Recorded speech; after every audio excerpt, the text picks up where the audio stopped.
The following is a special presentation of Tony Kurre Radio. Want the real story behind the sound bites and headlines? Let's find the facts. Remember, it's not a conspiracy theory if it's the truth. You are not paranoid or confused. You just need to know.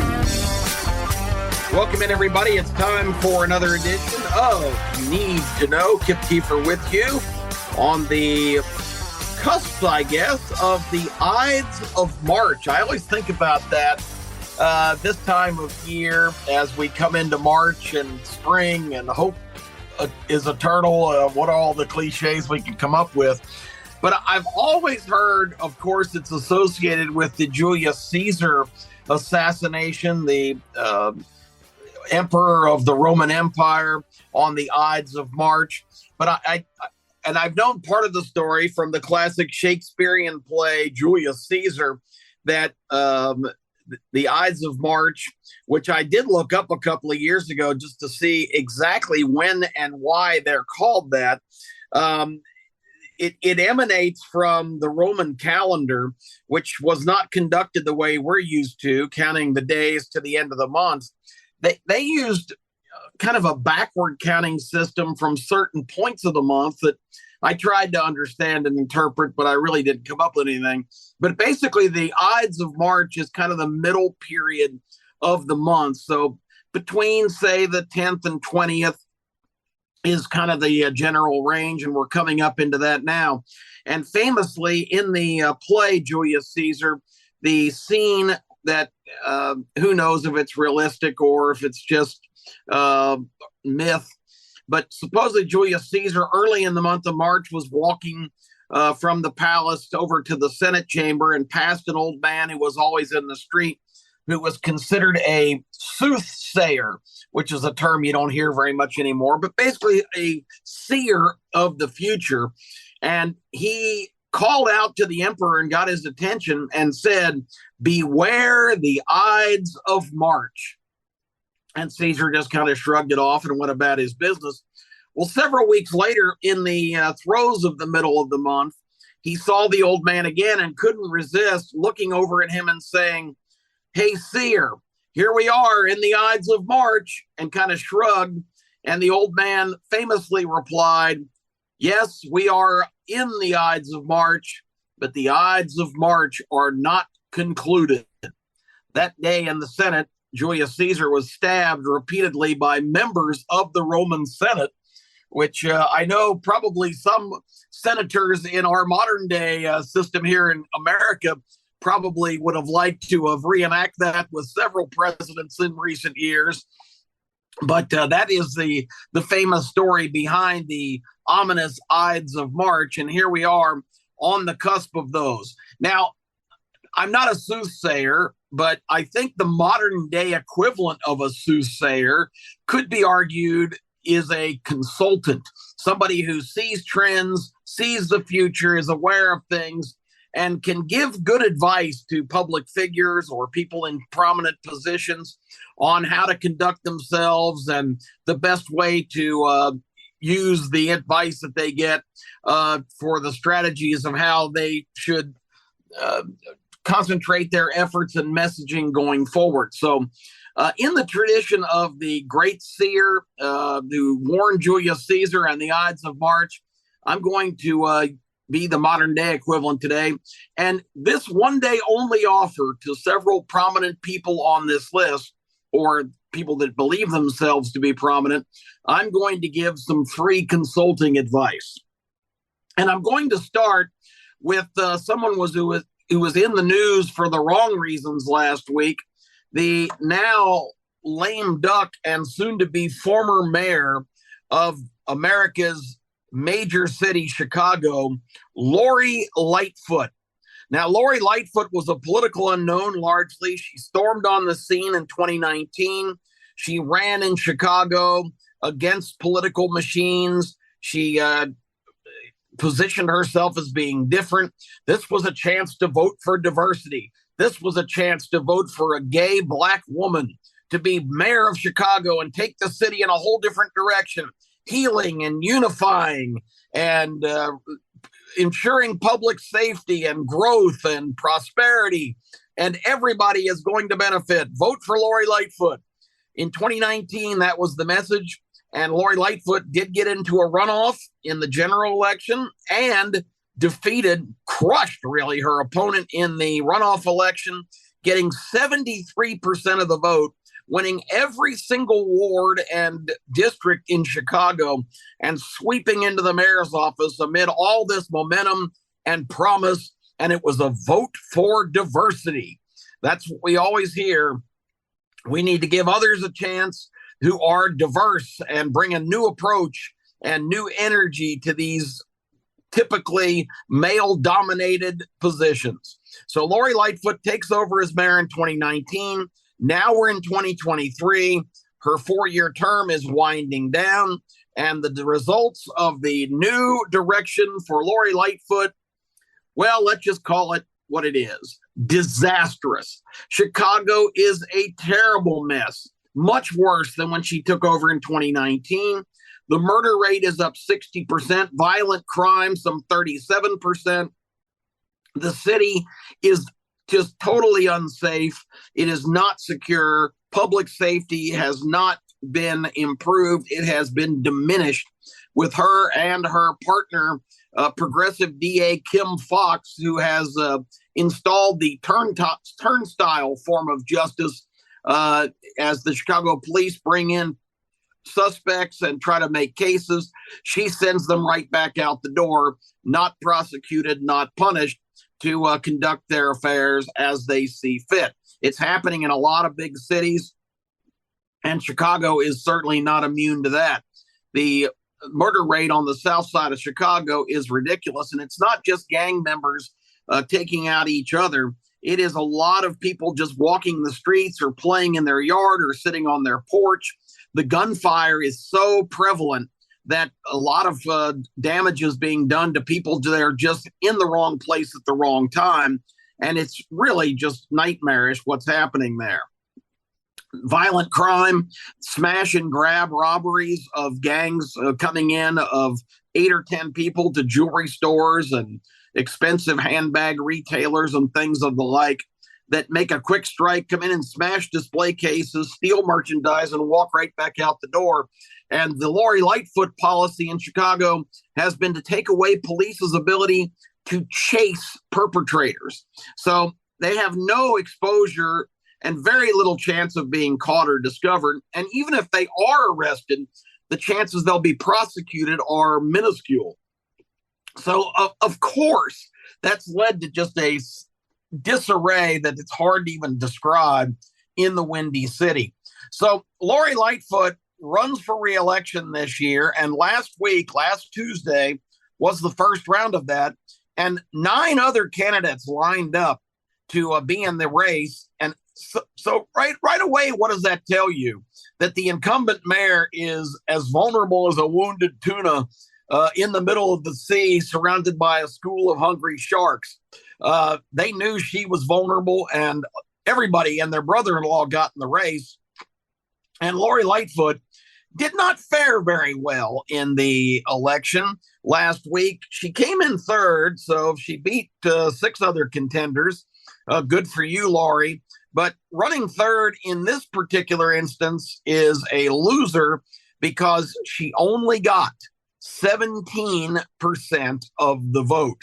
Now, think about that. 17 out of 100 people basically voted for Lori Lightfoot after 73 of them out of 100 voted for her just 4 years ago.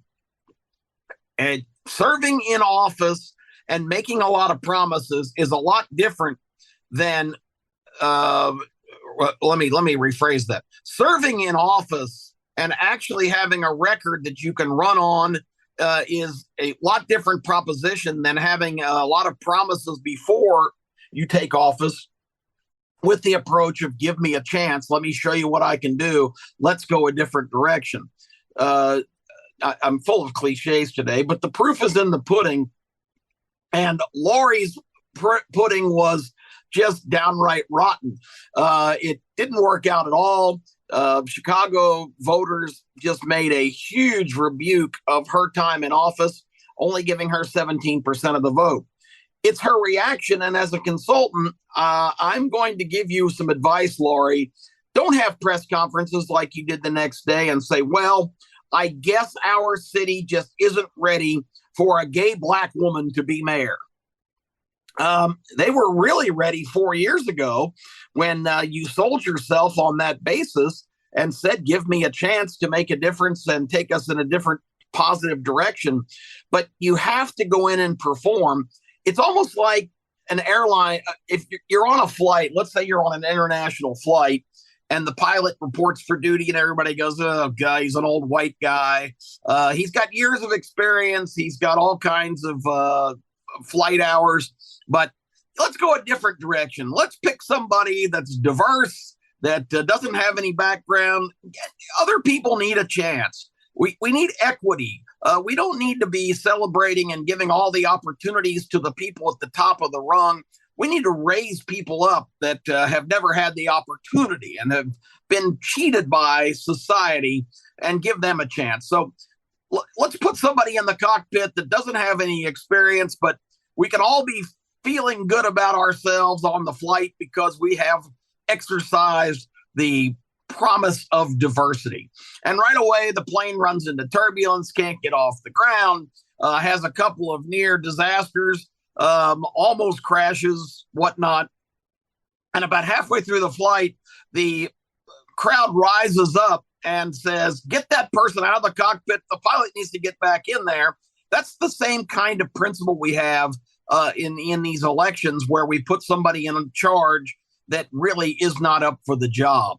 And it's a pretty graphic example because, again, diversity is great in concept. I said this last week here on Need to Know. I have no problem with giving anyone who's qualified and has earned the opportunity.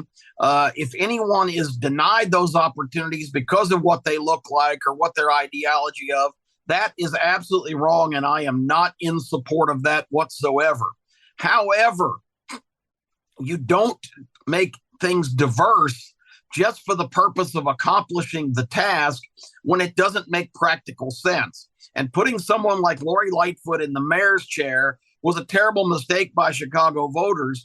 And the old adage, fool me once, shame on me, fool me twice, no, shame on you, fool me twice, shame on me, really applied here, because the Chicago voters weren't going to be fooled again, as the famous Who song, won't be fooled again. Well, they're not going to be, because Lori Lightfoot is out of a job. And I would advise Lori not to be blaming her defeat, as she did the next day, on the fact that she's Black and a female.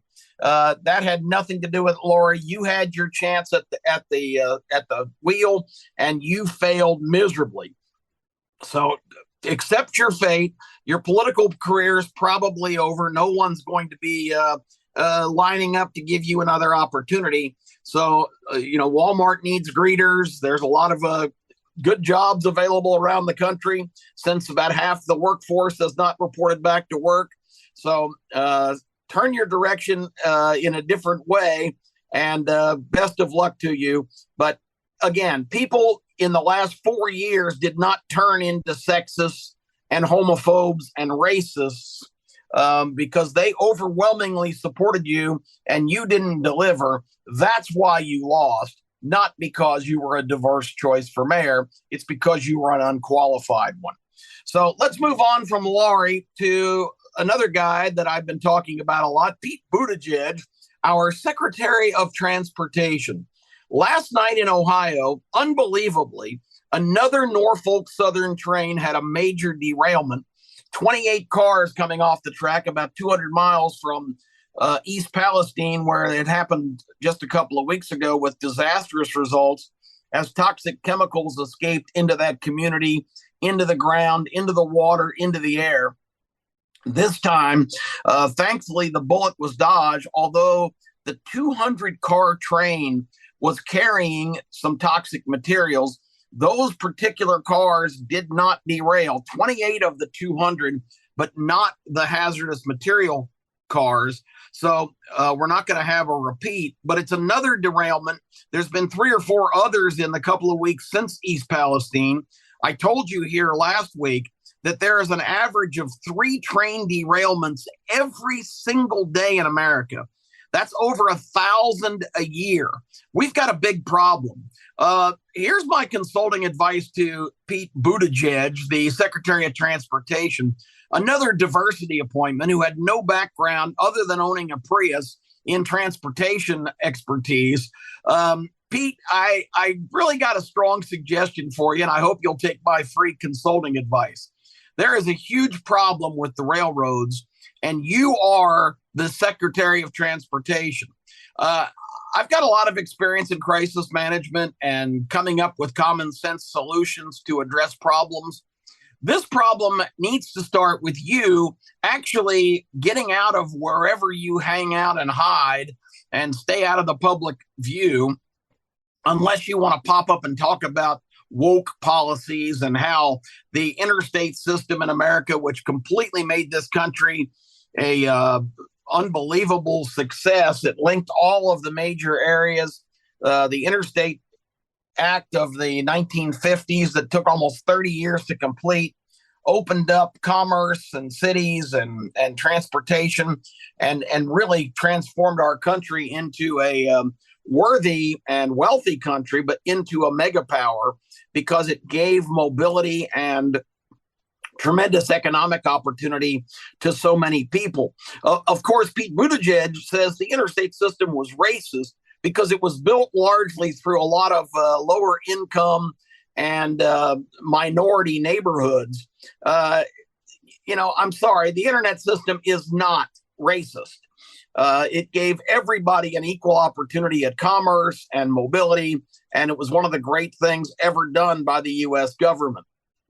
So instead of focusing on transportation, Pete's worried about woke issues and things of that nature that he thinks will make him more popular because he still believes, as the former mayor of South Bend, Indiana, that he is qualified to be president of the United States. Well, this performance as Secretary of Transportation is quickly ending any speculation of that being any possibility.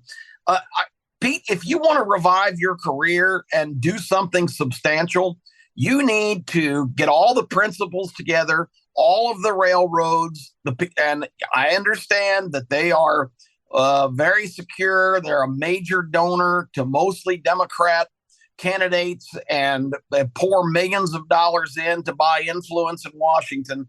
But this is a problem that's going to continue to get worse, and it's going to result in decimation of communities and deaths of Americans. Who knows what the long-term implications of this East Palestine situation is? You need to do your job. If you're Secretary of Transportation, you need to go find out why this is happening.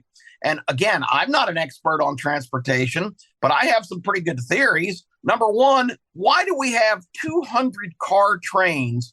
And you know how much personnel from Norfolk Southern manned that particular train that derailed last night? Two employees on the train for Norfolk Southern pulling 200 cars at a high rate of speed with hazardous materials on board. Now, just common sense tells you that maybe that's a few too many cars to be going at a breakneck speed. And with all of the situations of derailments that we're dealing with, maybe slowing things down. I know for profitability that would probably be a bad thing. A few less cars going not so fast makes a lot of sense. Also, for some reason now, regulatory requirements don't even call for the railway companies to even inform states when they're pulling hazardous materials on these trains. This is the second example in a row that Ohio officials said they had no idea there was hazardous materials being transported in this particular run. That's got to stop. So practicality, regulation, it really doesn't make any sense. And are again the fact that labor is so short? Does that mean we've got a lot of railroad cars on the tracks that need serious renovation or refurbishment? Are we running dangerous equipment? What about the rail systems? I hear all the time experts saying that many rail systems are cracked and broken or insecure because they've been in place for so many years. It sounds to me like a tremendous renovation needs to take place of all the rails themselves around the country, as well as the equipment that's running on them. This is just common sense things. And if you're Secretary of Transportation, you don't just shrug and say, well, what happened in East Palestine isn't that big a deal. It happens every day. We've got 3 train derailments a day around the country. Don't just talk about it, Pete. Do something. Be Secretary of Transportation. That's the title you have. You wanted it to be President of the United States, but you didn't get any support for that. And they threw you a bone for diversity's sake and made you the Secretary of Transportation.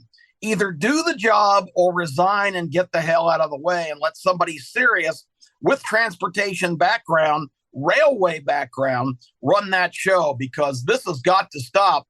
The next major absolute disaster tragedy has to be right around the corner when something that is truly toxic, like what happened in East Palestine, happens again in even a bigger population area. You've got to step up. Either do your job or leave that post to somebody who knows how to do it. Another item I came across this week, I've got some consulting advice for San Francisco, Denver, and Portland. Those 3 cities, and I'm sure there's some others, but these are the 3 that was highlighted in this documentary I saw. Do you folks realize that all of these cities, I'm sure you realize this fact, all 3 of those cities have tremendous homeless populations. And homelessness is a tragic thing, people living on the streets. It's a terrible societal ill right now that really needs to be addressed. And the way that San Francisco and Denver and Portland are approaching it is so absurd that it just makes me physically ill to hear the report that all of these cities are actually paying homeless people a monthly amount of money ranging from $1,200 in San Francisco down to $800 a month in Denver, handing them a check for money and giving them food stamps that will help sustain them in their time of homelessness. But it was listening to the interviews of many of the people living on the streets, and more than one, several said, hey, I mean, this is a great deal. This is rent free. I live to get high every day. This one girl said, I get high every hour. And these other guys are hopelessly hooked on all kinds of drugs like OxyContin and Percocet, Vicodin, all of these opioid pain-killing drugs. And the money that these city officials in these leftist liberal areas that think they're doing such good, where do they think the money's going?